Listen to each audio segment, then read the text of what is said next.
Hello and welcome to the 8th episode of the Right Minds podcast. It is the 21st of May 2021.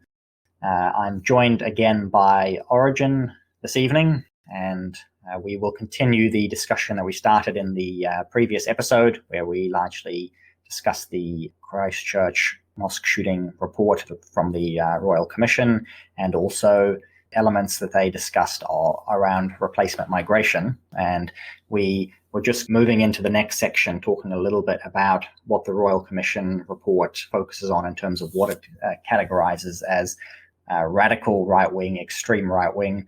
I think this is going to lead us to an interesting discussion this evening. Thank you for joining me, and welcome to the show, Origen. Good evening, Dieuwe. It's good to be with you once again, and hello to all the right-minders out in internet land. Pleased to be here.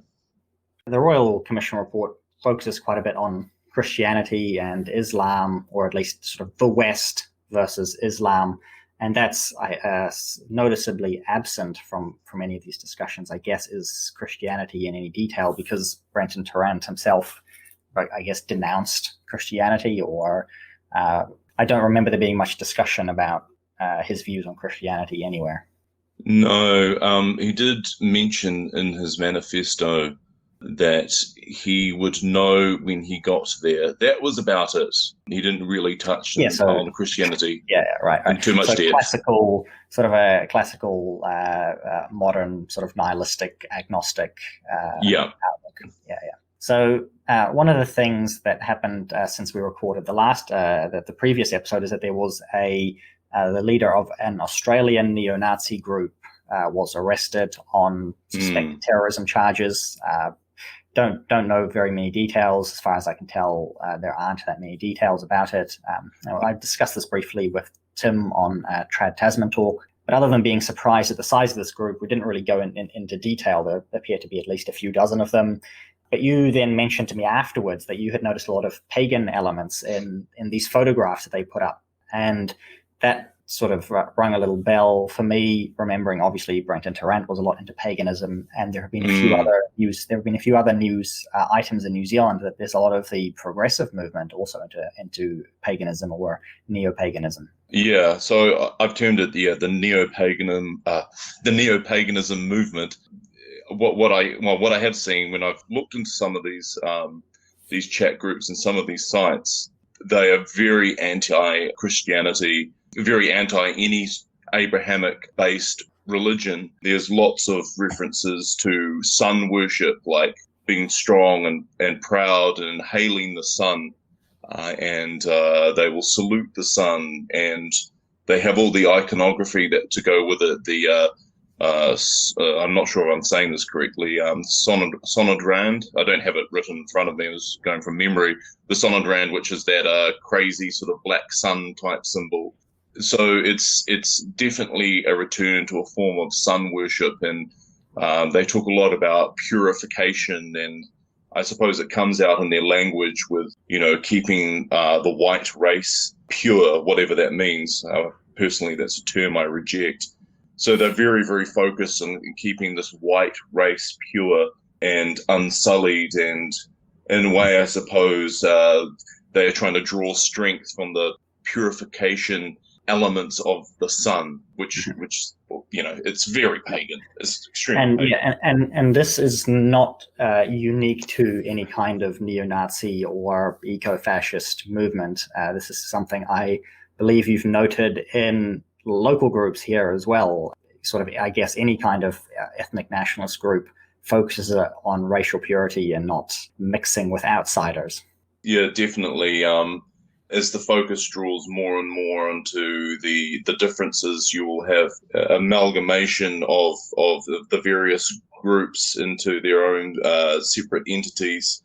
Yeah, I mean, with say, for example, like Maori nationalists, it's really driven now moving away from Christianity and into a new pagan type religion. So they're rediscovering the old gods, so to speak. There's a renewal there. Interesting that you mentioned that, because one of the things that I came across in my research for some of these pagan elements. I remembered that Michael Riddell, the economist, and also Rodney Hyde, former politician, had both commented on a speech made by one of the deputies of Adrian Orr, and he talked a bit about his own religious experiences. Christian Hawkesby is the deputy of the Reserve Bank of New Zealand. He's under Adrian Orr. And interestingly, he commented at a speech and he invoked the Maori demigods. And this is what he said: "When I reflect on my learning about Te Ao Māori to date, I am reminded of how Maori describe our emergence into the world of light." It's very Illuminati. He goes on to say, "Ka puta te ira tangata ki te whaiao, ki te ao marama." The phrase can refer both to the first emergence of Ngā Atua, the gods, into the light of day, and also to the dissemination of knowledge, when Tāne, or Tāwhaki, according to some iwi, returned from his trip to the highest of the heavens. I mean, for me, Dieuwe, that really speaks to the Illuminism of Freemasonry and Illuminati. Like, are we talking about a conspiracy theory here, or what? I'm not sure. This is the Reserve Bank, and if anybody here has read a link, which I will include in the description here, to an article written by Rodney Hyde called "Reserve Bank Theocracy," and he talks about the Reserve Bank, now known as Te Potia Matua, and he says that these employees of the Reserve Bank must now confront the god of the forest, or Tāne. He is obviously a block of wood or a sculpture set up somewhere in the Reserve Bank, and so they must walk past this statue to this god. And each day as they walk, and another quote here from Assistant Governor Christian Hawkesby is, "Each day as we walk through the security gates to enter our Wellington offices, Tāne Mahuta looks back at us as a reminder of our responsibility." So, and the responsibility, he quotes, is that Tāne will not wilt and lose mana. That is the job of the Reserve Bank, or the Illuminati conspiracy in New Zealand. What I find really interesting, Dieuwe, is that they're really trying to sell a narrative about Māori spiritual beliefs. And what they've done is they've walked back on some of the similarities that many iwi had in relation to Christian culture. So, for example, the gods, the kaitiaki, were actually referred to as more like angels. Māori had one true god. They had one god called Io, and it's totally that message is gone. Along with things like, for example, there's karakia. Well, karakia is actually an invocation to the Māori demigods. And they've moved away from Inoi. Inoi is the Christian prayer that Māori have. Is karakia was never Christian prayer? Originally. No, it's traditionally I've always understood. Traditionally is Inoi, I-N-O-I. You feel free to check that out. I'm pretty sure I'm just going from memory here. I thank you for that. And I would also wanted to note as well that when they talk about Atua, or God, in this speech, when it's written out, is with a capital A to refer to the one true God, the Christian God. And in Te Paipera Tapu, 1868, I've checked the original Bible, and that's how it was used. Capital A was used to refer to the Christian God. Lowercase a was used to refer to the false gods, usually in plural. Yet they use it in with the capital A to refer to these deities that they worship. And another story while I was looking for related items came up about just last week as well, a Riapeu district councillor leaving a meeting in protest over an opening karakia. And I found the words to this karakia, and one of the lines in there is "Kia hua mai te mana atua." Okay, something about the power of God, perhaps, but they provide their version of an English translation. And in this so-called prayer, that line translates to "realizing our divinity." And again, atua is there with a capital A. So they're praying to themselves. This neo-paganism is leading to self-worship. If I'm following that correctly, that's the that's like the Übermensch. It's right. like the worship of the individual and the self and the Superman. Praise yourself. Hail the sun. That's what the Nazis are saying. That's exactly what the Nazis are saying.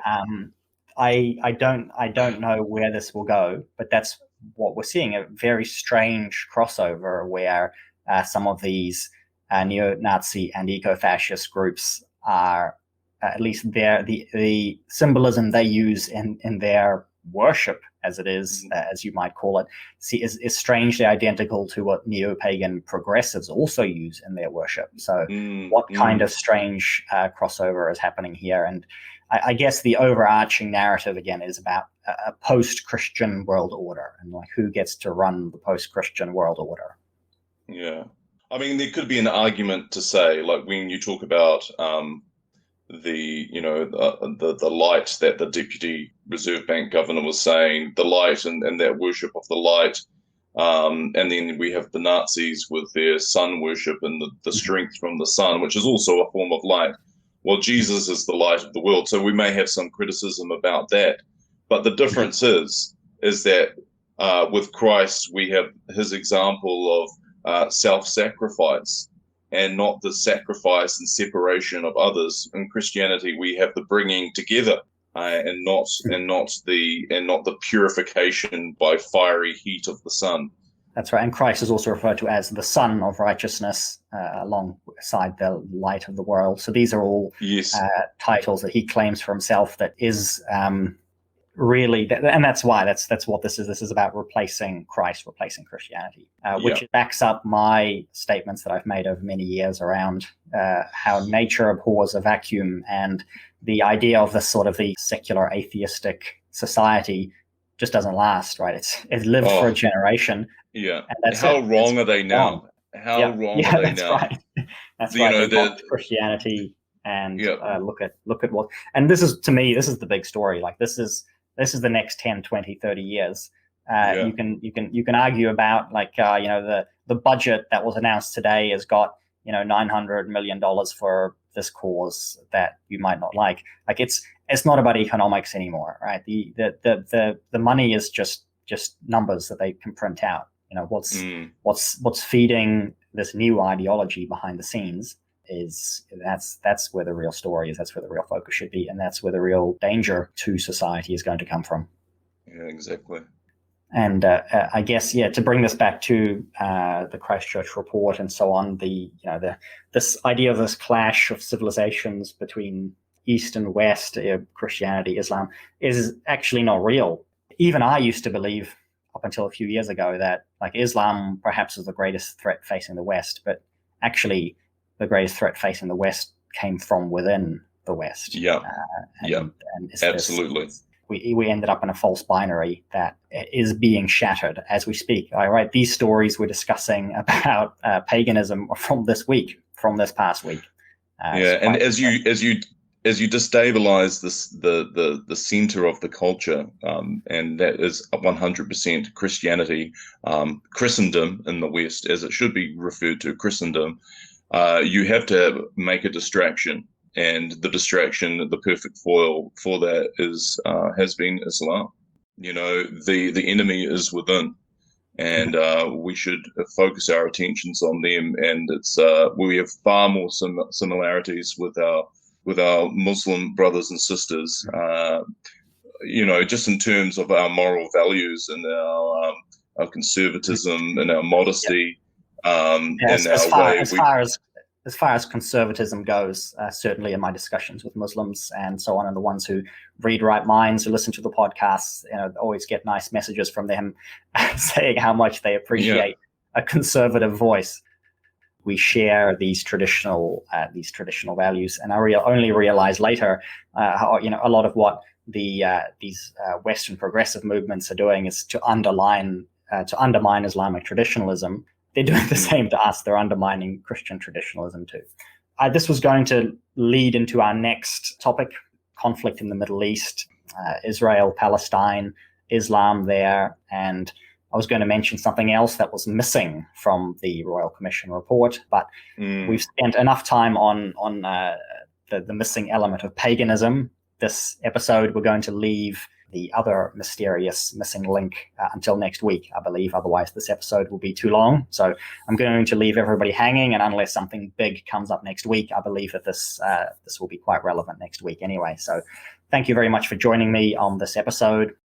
It's been a good brief chat. I didn't expect we'd devote that much time to neopaganism, but it turned out to be quite a bigger topic than... well, we could talk about it for hours. It is starting to infiltrate every aspect of the culture, and it's very dangerous. We need to move away from it, and both the progressive camps and the extreme right camps, because they're only going to grow, and we'll find that we're getting squeezed in between the two. Maybe that is what is willed for us. Who knows? We will continue to analyze it. We'll continue to oppose it. We'll continue to expose it. That's really what we can do at the moment. Provide people with the information they need to see what is going on. Yeah, absolutely. What music you can leave us with us? Leave for us tonight. Just about to leave everybody with a short bit of outro music. My favorite composer, Johann Sebastian Bach.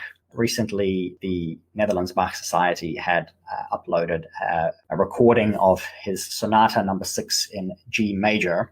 It caught my eye a little bit because it's considered to be a very modern piece from Bach, but still very much Bach. And he's obviously considered to be old-fashioned, but this is considered to be one of his more progressive pieces. So I thought, why not pick something suitable for this conversation? Thank you, everyone, for tuning in. I will leave a link to this sonata down below and play the first 30 seconds as the outro. And obviously, as always, the podcast is available to listen to on the website via RSS reader and also on YouTube and Odyssey. And certainly come and join us in the Telegram channel. It'll be linked on the website. And of course, sign up to the monthly newsletter. Next newsletter should come out just before the next episode, I believe. So that's all for tonight. Thank you again for joining me, and we will see you next time. Thank you for listening, and good night.